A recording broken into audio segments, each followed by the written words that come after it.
Hi there, my name is Alex, and this is my Exam 5 Sudoku Solver project. Up top, I have my boilerplate. I think that's what it's usually called. I have my IO stream, CMath string, IOManip, SS stream.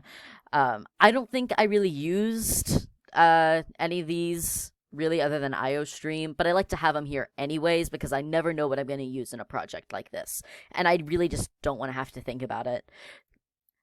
Because I like to use all the tools I have available. Then namespace std. First, I create constant integer variables for column and row. I really didn't have to create two of these since they are the same value, but I like to have two anyways because it helps me keep things a lot clearer visually in my head, whether I'm talking about the columns or whether I'm talking about the rows.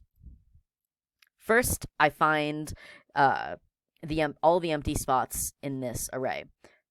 I iterate through to check if this array is in fact empty or it has zeros in it still.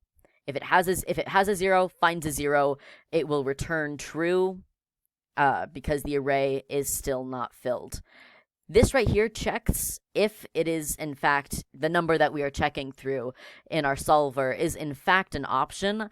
I used to have this in 3 separate functions, which was a nightmare to debug.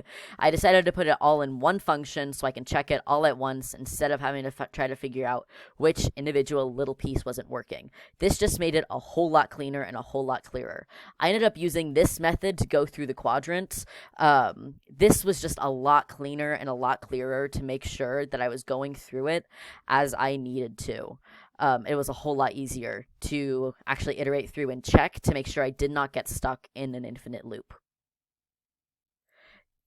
This will just display my project. This is pretty much the same thing I used in the last project. I did fix it up a little bit though, so that way I do have the horizontal lines that will place themselves properly, and now my vertical lines will place themselves in the correct positions as well.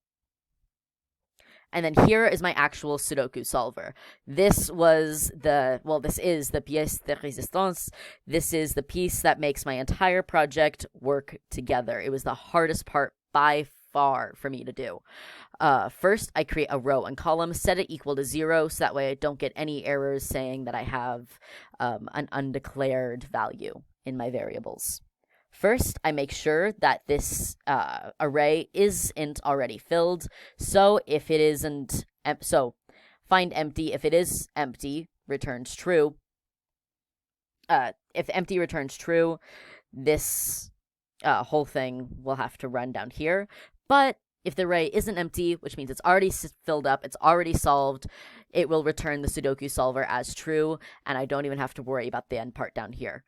Down here, this will iterate through 9 times to go through every single number option that we have. This will check if it is an option, passing the number, row, and column. Number up here, which is just the number that we are on. Then I check my puzzle right here with row and column. I don't check it. I put the number here since it is an option in there. And then I go through this iterative so that way I can check it and set it equal to true, so the whole thing will return true.